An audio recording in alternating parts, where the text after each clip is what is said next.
NEC approves a 2,16,000 crore taka revised annual development program, decreasing allocation of 49,000 crore taka from original ADP.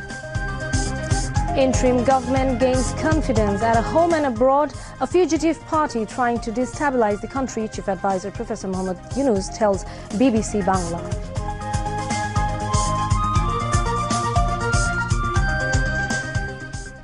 একটা পলাতক দল দেশ ছেড়ে চলে গেছে, তাদের নেতৃত্ব চলে গেছে, তারা সর্বাত্মক চেষ্টা করছে এটাকে আনসেটল করার জন্য। এটা তো সবসময় থ্রেট আছে, প্রতিক্ষণই আছে, প্রতি জায়গাতেই আছে। ধ্বংসাবশেষ থেকে এসেছিলাম, এখন একটা নতুন চেহারা আসছে, ভেসে উঠছে যে আমরা অর্থনীতি সহজ করেছি, দেশ বিদেশের আস্থা অর্জন করেছি। এটা তো পরিষ্কার, সারা দুনিয়ার আমরা আস্থা স্থাপন করতে পেরেছি। এটা কেউ প্রশ্ন করতে পারবে না যে না আপনি অমুক দেশের আস্থা অর্জন করতে পারেন নাই। যে দেশে বলুন তারা আমাদের উপর আস্থা স্থাপন করেছে, শুধু আস্থা স্থাপন করেছে না, বিপুলভাবে করেছে। তারা বলছে আমরা অতীতে যা করি না তার চাইতে বেশি করবো। এখন Milk, egg and meat on sale at fair price at 25 place in the capital. Supply of commodities on the rise every day along with demand.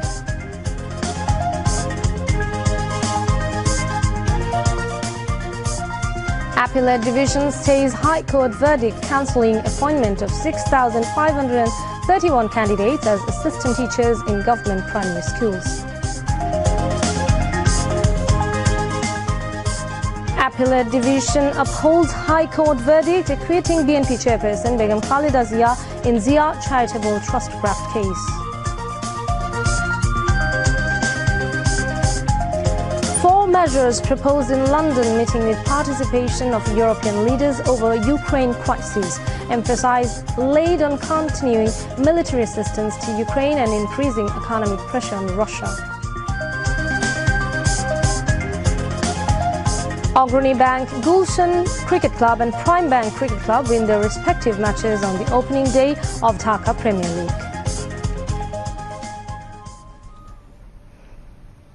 Assalamu alaikum. I'm Tuliko Mulika Das, welcoming you all to News at 10. You have just heard the highlights. Let's move on to the details. National Economic Council (NEC) has approved a 2,16,000 crore taka revised annual development program (RADP) for the current fiscal. The approval came from a meeting of NEC held with NEC Chairperson, Chief Advisor Professor Muhammad Yunus in the chair at NEC Conference Room in the capital's Sherry Bangla Nagar today. The original ADP outlay for the current fiscal was 2,65,000 crore taka. Revised ADP allocation in the current fiscal witnessed a decrease of 49,000 crore taka. Briefing reporters after the meeting, Planning Advisor Dr. Wahiduddin Mahmood said from now on government would try to speed up the pace of implementation of the RADP. He said the Chief Advisor in the day's NEC meeting also noted that stability has almost been restored while the implementation rate of the revised ADP could be further expedited. The highest allocation recipient 5 sectors in revised ADP are transport and communication sector with 48,253 crore taka, followed by power and energy sector with 31,897 crore taka, education sector 20,349 crore taka, housing and community facilities 19,653 crore taka, and local government and rural development with 16,909 crore taka. Chief Advisor Professor Muhammad Yunus has inaugurated Anjuman JR Tower, the headquarters of charity Anjuman Mufidul Islam in city's Kakrail area. After inaugurating the new building, Chief Advisor attended a dua and iftar mahfil organized by Anjuman Mufidul Islam this evening. Speaking on the occasion, the Chief Advisor said Anjuman Mufidul Islam is a unique organization. The organization has been working to bury the disinherited bodies of the society for a long time. Highly appreciating decades of dedicated services of Anjuman Mufidul Islam to humanity, Chief Advisor laid emphasis on building a human society where there will be no words like unclaimed dead bodies, stressing that such efforts would not harm to these organizations' diversified services.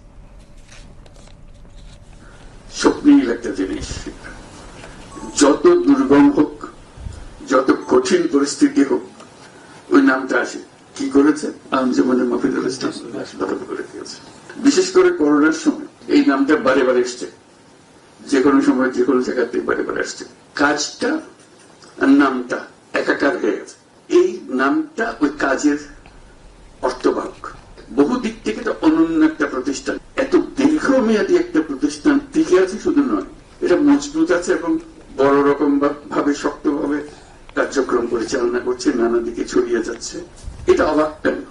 এরকম আরো প্রতিষ্ঠান খুঁজে পাওয়া যায় কিনা, পুরা উপমহাদেশে এরকম দৃষ্টান্ত আছে কিনা আমার জানা নেই। কাজেই সে একটা অনন্য প্রতিষ্ঠান হিসেবে যে এত বছর ধরে সেবা চালিয়ে যাচ্ছে, কোনোদিন এটা নিয়ে কোনো খবর কাগজে প্রকাশিত হয় না। একমাত্র বলা হয়েছে আঞ্জুমান মফিদুল ইসলাম লাশ দাফন করেছে। আমাদের লক্ষ্য যেন কারো লাশ বেওয়ারিশ হিসেবে না থাকে। আমরা সবাই যার যার মতো করে যেখানে আছি আমরা যেন নিজেরাই বেওয়ারিশ হওয়ার আগে থেকে আমরা রক্ষা করতে পারি। আমাদের মনে উৎসাহ জাগাক, যে সমস্ত দুর্বলতা সমাজের মধ্যে আছে এই সমস্ত দুর্বলতা থেকে আমরা মুক্ত হতে পারি। Anjuman Mufidul Islam President Mufleh R. Usmani presided over the function. Among others, Finance Advisor Dr. Salahuddin Ahmed, Food Advisor Ali Imam Majumdar and Trustee of Anjuman Mufidul Islam Ghulam Rahman spoke on the occasion. Later, the Chief Advisor had iftar with boys and girls of a home run by Anjuman Mufidul Islam. لا تقات لنا به واعف عنا واغفر لنا وارحمنا أنت مولانا فانصرنا على القوم الكافرين آمين آمين برحمتك يا أرحم الراحمين.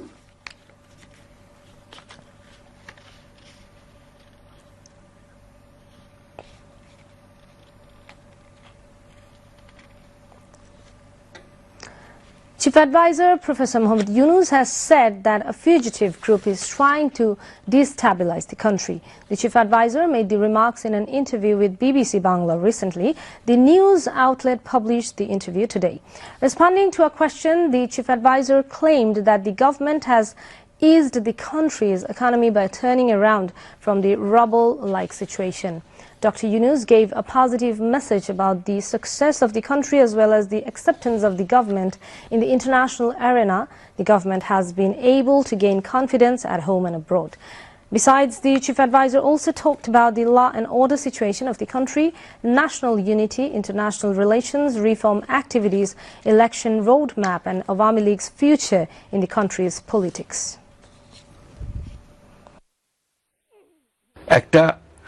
পলাতক দল দেশ ছেড়ে চলে গেছে, তাদের নেতৃত্ব চলে গেছে, তারা সর্বাত্মক চেষ্টা করছে এটাকে আনসেটল করার জন্য। এটা তো সবসময় থ্রেট আছে, প্রতিক্ষণে আছে, প্রতি জায়গাতেই আছে। ধ্বংসাবশেষ থেকে এসেছিলাম, এখন একটা নতুন চেহারা আসছে, ভেসে উঠছে যে আমরা অর্থনীতি সহজ করেছি, দেশ বিদেশের আস্থা অর্জন করেছি। এটা তো পরিষ্কার, সারা দুনিয়ার আমরা আস্থা স্থাপন করতে পেরেছি। এটা কেউ প্রশ্ন করতে পারবে না যে না আপনি অমুক দেশের আস্থা অর্জন করতে পারেন নাই। যে দেশে বলুন তারা আমাদের উপর আস্থা স্থাপন করেছে, শুধু আস্থা স্থাপন করেছে না, বিপুল ভাবে করেছে। তারা বলছে আমরা অতীতে যা করি না তার চেয়ে বেশি করবো, কারণ যেহেতু আমরা দেখছি যে এটা সুন্দরভাবে সরকার চলছে, সেই জন্যই তারা করছে। সবাই সমর্থন করছে, সবাই চাচ্ছে যে সুন্দরভাবে দেশ চলুক।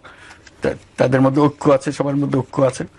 রাজনৈতিক বক্তব্যের মধ্যে অনেক তফাৎ আছে, কিন্তু তার মানে এই নয় তার ঐক্যের মধ্যে ফাটল ধরেছে, এরকম কোনো ঘটনা ঘটেনি। বাংলাদেশ ভারতের সম্পর্ক ভালো না থেকে উপায় নেই। আমাদের সম্পর্ক এত ঘনিষ্ঠ, আমাদের পরস্পরের উপর নির্ভরশীলতা এত বেশি, এবং আমাদের ঐতিহাসিকভাবে, রাজনৈতিকভাবে, আমাদের অর্থনৈতিকভাবে আমাদের সম্পর্ক এত ক্লোজ সম্পর্ক, সেটার থেকে আমরা বিচ্যুত হতে পারবো না। তবে মাঝখানে কিছু কিছু দ্বন্দ্ব দেখা দিয়েছে, আমি হচ্ছে মেঘ দেখা দিয়েছে। এই মেঘগুলো মোটামুটি এসছে অপপ্রচার থেকে। অপপ্রচারের সূত্র কারা সেটা অন্যরা বিচার করবে, কিন্তু এই অপপ্রচারের ফলে আমাদের সঙ্গে একটা ভুল বোঝাবুঝি হয়ে গেছে।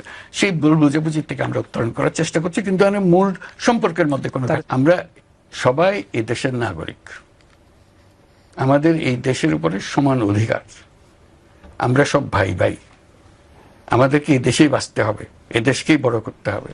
কাজে যে মত দল করবে তো বটে, সবকিছু করবে, কারো কোনো এই দেশ থেকে কেড়ে নেওয়ার, এদের তার অধিকার কেড়ে নেওয়ার কোনো উপায় নেই। কিন্তু যে অন্যায় করেছে, যার বিচার হওয়া উচিত তার বিচার হতে হবে, এটুকুই শুধু। Visiting EU Commissioner Hajjal Labib said the European Union is providing 68 million euros this year for the Rohingya response, including host communities in Bangladesh and for the Myanmar conflict, notably for the people caught in violence in Myanmar's western Rakhine state. The EU Commissioner for Equality, Preparedness and Crisis Management made the announcement when she called on Chief Advisor Professor Muhammad Yunus at the State Guest House Jamuna in Dhaka today. But she said, despite the fact that the amount is more than the initial EU contribution last year, it is still not enough to avoid the risk of a significant deterioration of the humanitarian situation in the camps, the Commissioner said, due to the growing funding gap. Professor Yunus reiterated his government's support for the Rohingya humanitarian crisis, saying it is a big issue for Bangladesh.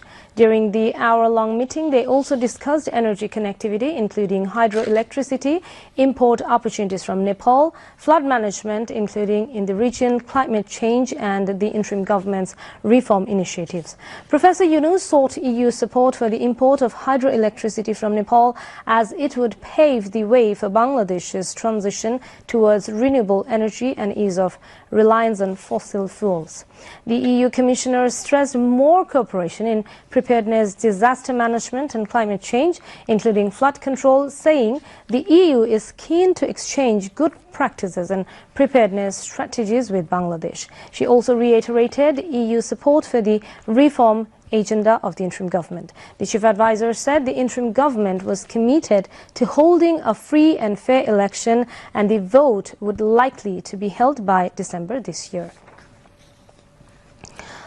The visiting EU Commissioner for Equality, Preparedness and Crisis Management, Hajjal Labib, assured of imposing political and economic pressure on Myanmar to resolve the Rohingya crisis. She said this at a meeting with the Foreign Affairs Advisor Mohammed Tawhid Hussein at the Foreign Ministry this afternoon. During the meeting, the EU Commissioner shared her first-hand experience of visiting Rohingya camps in Cox's Bazar yesterday and lauded the generosity of Bangladesh in hosting the forcibly displaced Rohingyas. She appreciated the Bangladesh initiative in organizing the high-level conference on Rohingyas to be held in New York in October 2025. Apart from Rohingya issue, the Commissioner expressed strong support of the EU to the interim government of Bangladesh and its reform initiative. Foreign advisor thanked the Commissioner for her visit to Bangladesh and expressed deep concern over the current political landscape in Myanmar and its subsequent implications on the Rohingya crisis and regional security. While emphasizing that the ultimate solution lies in the return of the Rohingyas to Myanmar, the advisor called for actions by the international community in realizing so. The government is selling milk, eggs and meat at affordable prices at 25 designated points in the capital, including Mirpur, Mohammadpur and Kamarbari from the first day of Ramadan. Low-income people can buy 1 kilogram beef at 650 taka, dressed broiler chicken at 250 taka, per liter milk at 80 taka and per dozen eggs at 114 taka under the initiative. Consumers said that publicity should also be enhanced alongside increasing the supply of these products. The sales will run until the 28th day of Ramadan.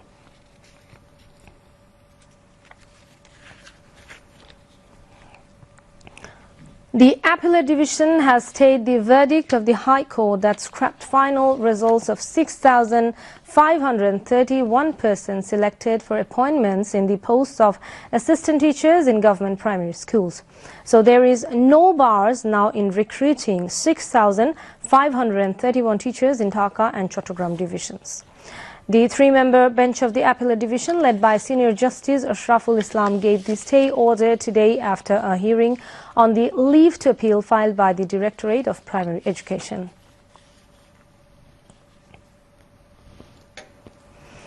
The Appellate Division has upheld the High Court verdict that acquitted BNP chairperson Begum Khalida Zia from her 7-year jail sentence in Jia Charitable Trust Graft case. The Appellate Division bench, led by Justice Muhammad Ashfaqul Islam, gave the verdict today. Earlier on November 27th, 5th last year, the High Court acquitted former Prime Minister Khaleda Zia from her 7-year imprisonment in Zia Charitable Trust graft case. The state side and the Anti-Corruption Commission appealed against the verdict. In October 2018, the Special Judge Court sentenced BNP chairperson Begum Khaleda Zia to 7-year rigorous imprisonment in Zia Charitable Trust graft case. The former Prime Minister got acquitted from all cases, one after another, through legal procedures after the political changeover on August 5th in 2024. ক্ষুধা লাগছে খাইতে দাও টেবিলে খাবার রাখা আছে খায় নে মা আমি এই খাবার খাবো না কেন তাইলে গন্ধ হইব কেন কি হইছে লক্ষ্মী মায়ের ধমকাইতেছো কেন লক্ষ্মী না চাই প্রত্যেক বেলা খাবার নিয়ে ঝামেলা করে কথাটা ঠিক না আমি কইছি পচাবাসি খাবার আমি খাবো না ভাইজান কি করমু কও প্রত্যেক বেলা নতুন নতুন রাঁধুনের সময় কই তাই এক বেলা রাঁধি দুই বেলা খাই একবার রান্না করে দুই বেলা খাইতেই পারো কিন্তু রান্না করা খাবার ভালোভাবে সংরক্ষণ করে খাইতে হইব সেটা আবার কেমনে রান্না করা খাবার স্বাভাবিক তাপমাত্রায় 2 ঘন্টার বেশি রাখা যাইব না 2 ঘন্টার বেশি রান্না করা খাবার খাওয়ার আগে আবার ভালো কইরা গরম করে নিতে হইব মামা তুমি মাইরে কও তোমার পরামর্শ মাইনা চলতে ঠিক আছে রে মা আর কইতে হইব না পচাবাসি খাবার খেলে অসুখ হবে সবাই বলে সুস্থ দেহ যদি চাই টাটকা খাবার সদাই খাই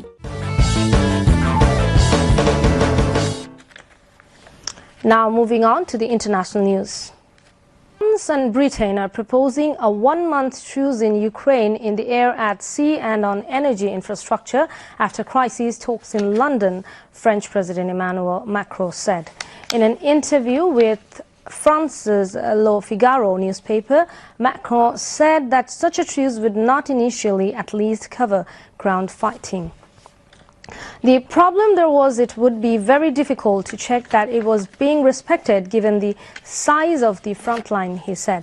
Peacekeepers would be deployed at a later date, he said, adding, there won't be European troops on Ukrainian soil in the coming weeks. Macron also suggested that European countries should raise their defense spending to between 3.0 and 3.5% of GDP to respond to Washington's shifting priorities and Russia's militarization. For 3 years, the Russians have spent 10% of their GDP on defense, he told the paper, so they have to prepare for what's next. In a separate interview with Milan's Il Foglio newspaper, Macron also said that Europe needed a strong Italy to help resolve the conflict in Ukraine. At Sunday's crisis talks, Italy's Prime Minister Giorgia Meloni appeared to dismiss the prospect of her country contributing to any peacekeeping force in Ukraine, saying it was never on the agenda. We need Italy, a strong Italy which works side by side with France, with Germany in the concert of great nations, Macron said, according to a translation of his comments published in Italian.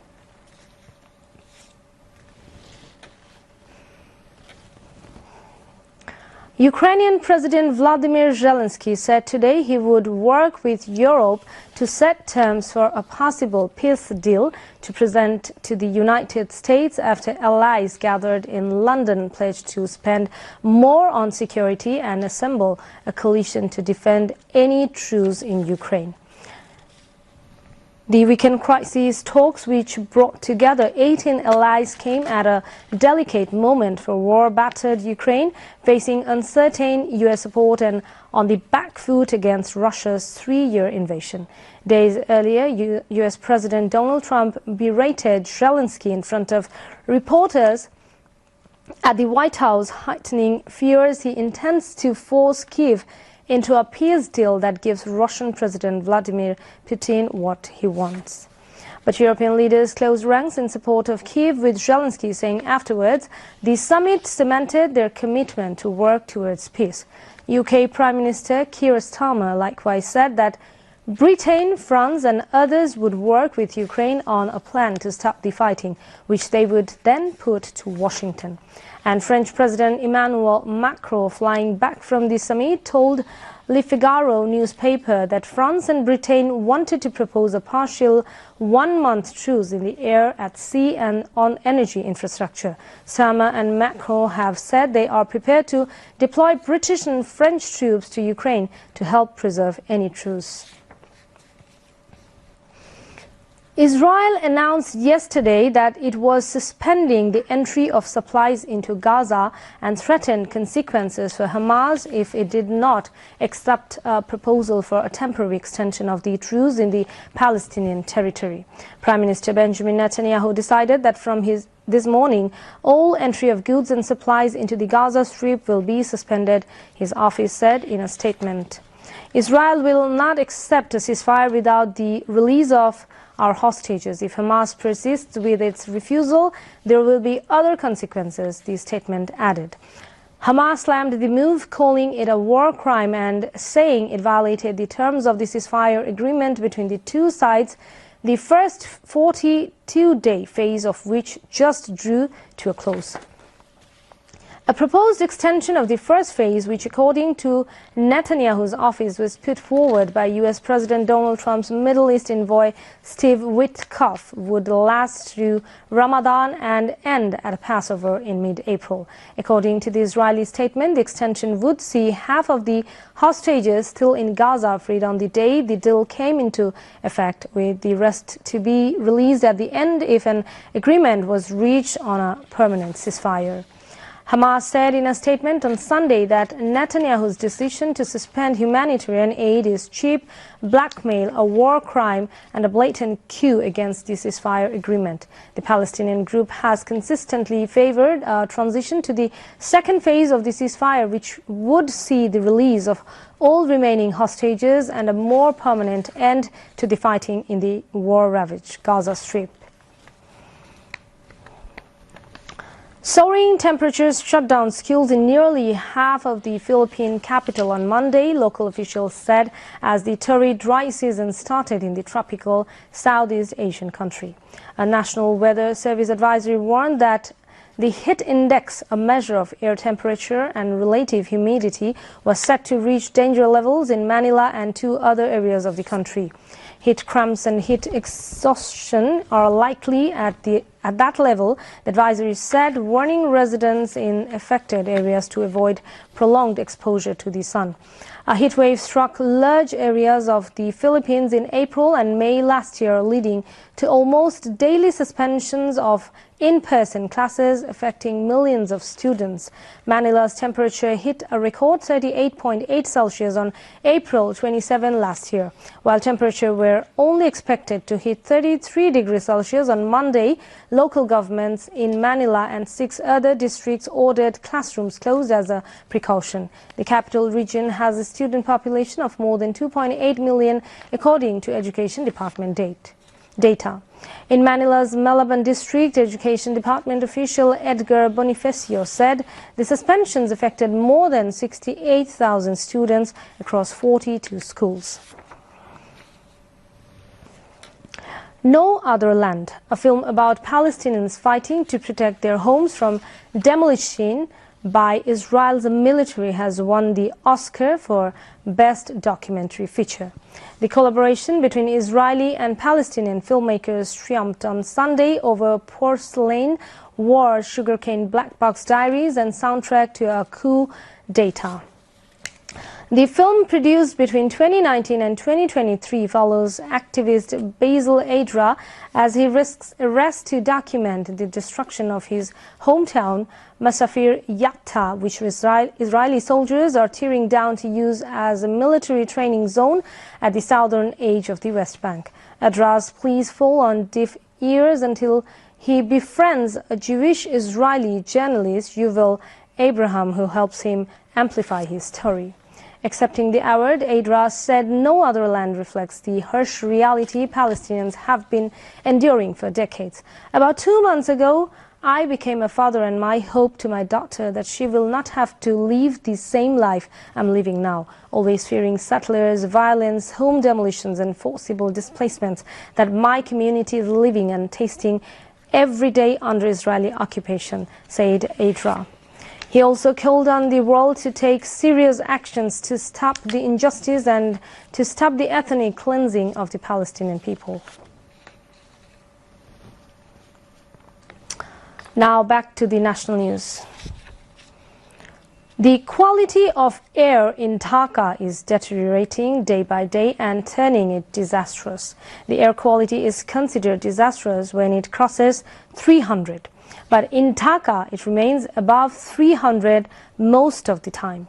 As a result, people are getting affected with different respiratory diseases. There are lots of air polluting particles in the air of Dhaka. Experts say such a polluted air causes damage equal to smoking 6 to 12 cigarettes daily. Environment, Forest and Climate Change Advisor Sayeda Rizwana Hassan has said the government has taken initiatives to revive the species that have gone extinct from the country. She said this while speaking as the chief guest at a discussion marking World Wildlife Day 2025 in Dhaka today. She said efforts to reintroduce peacocks have already begun, with some being released in safari parks, and steps are underway to reintegrate them into their natural habitat. She also stressed the need for taking collective efforts not only to reintroduce wildlife but also ensure their safe habitats, emphasizing that public awareness and participation are the key drivers of conservation.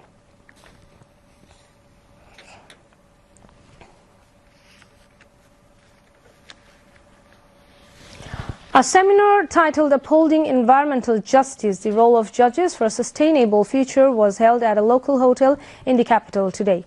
Chief Justice Dr. Said Rifat Ahmed was present as chief guest at the seminar organized by Bangladesh Supreme Court. Among others, Chief Justice of the National High Court of Brazil, Antonio Herman Benjamin, and Justice Farah Mahbub addressed on the occasion.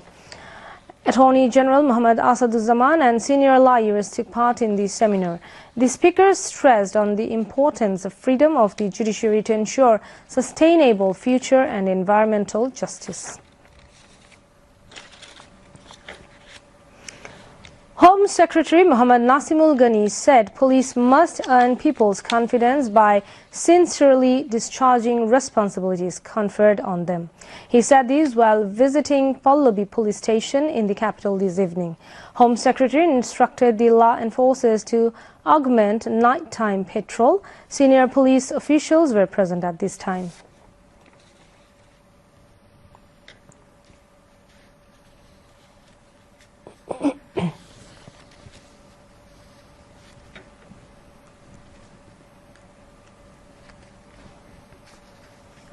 Now the timing for Sahri tonight and Tuesday's Iftar for Dhaka and its adjoining areas. Last time for Sahri is 5:02 a.m. and Tuesday's Iftar at 6:03 p.m. in Dhaka and its adjoining areas. Moving on to the weather.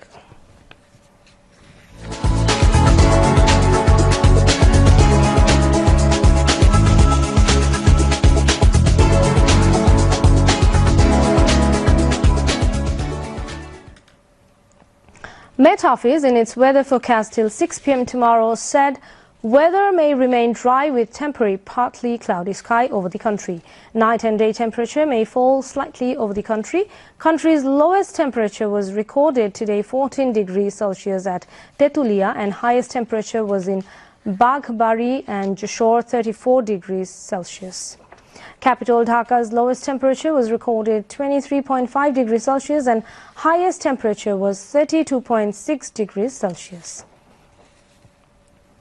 Now news on sports.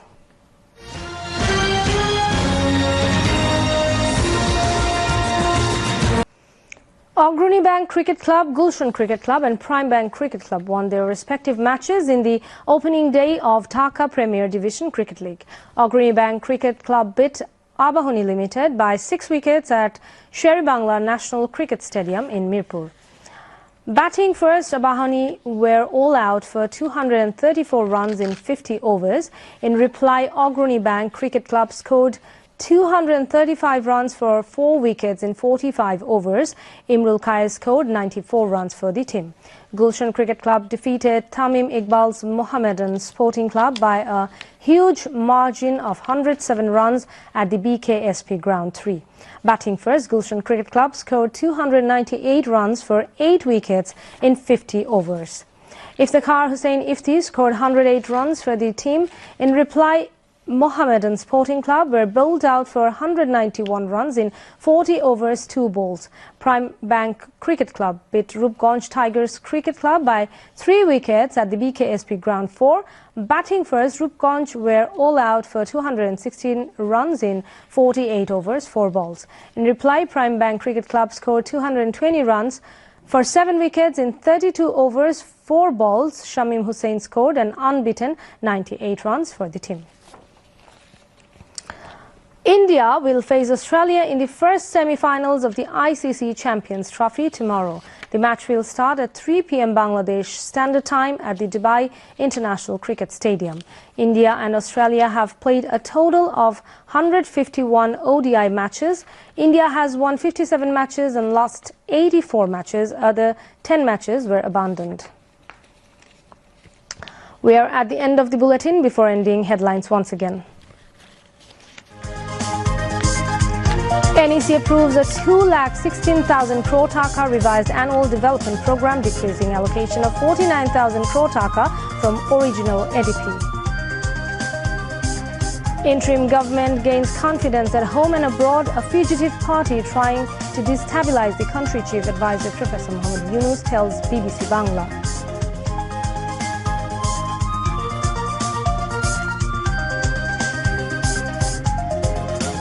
Milk, egg and meat on sale at fair price at 25 places in the capital. Supply of commodities on the rise every day along with demand.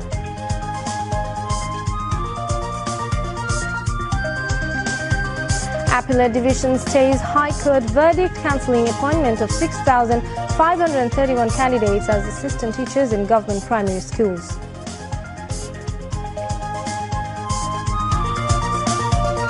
Appellate Division upholds High Court verdict acquitting BNP chairperson Begum Khaleda Zia in Zia Charitable Trust graft case.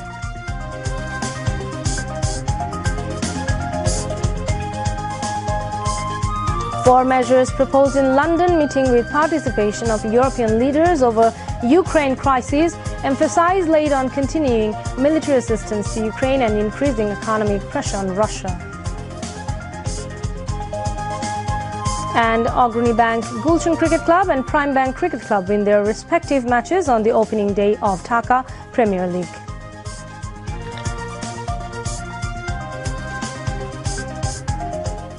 And that's all from the newsroom for the moment. Thank you for staying with us. We invite you to watch our next Bangla News Bulletin at midnight. Until then, Allah Hafiz.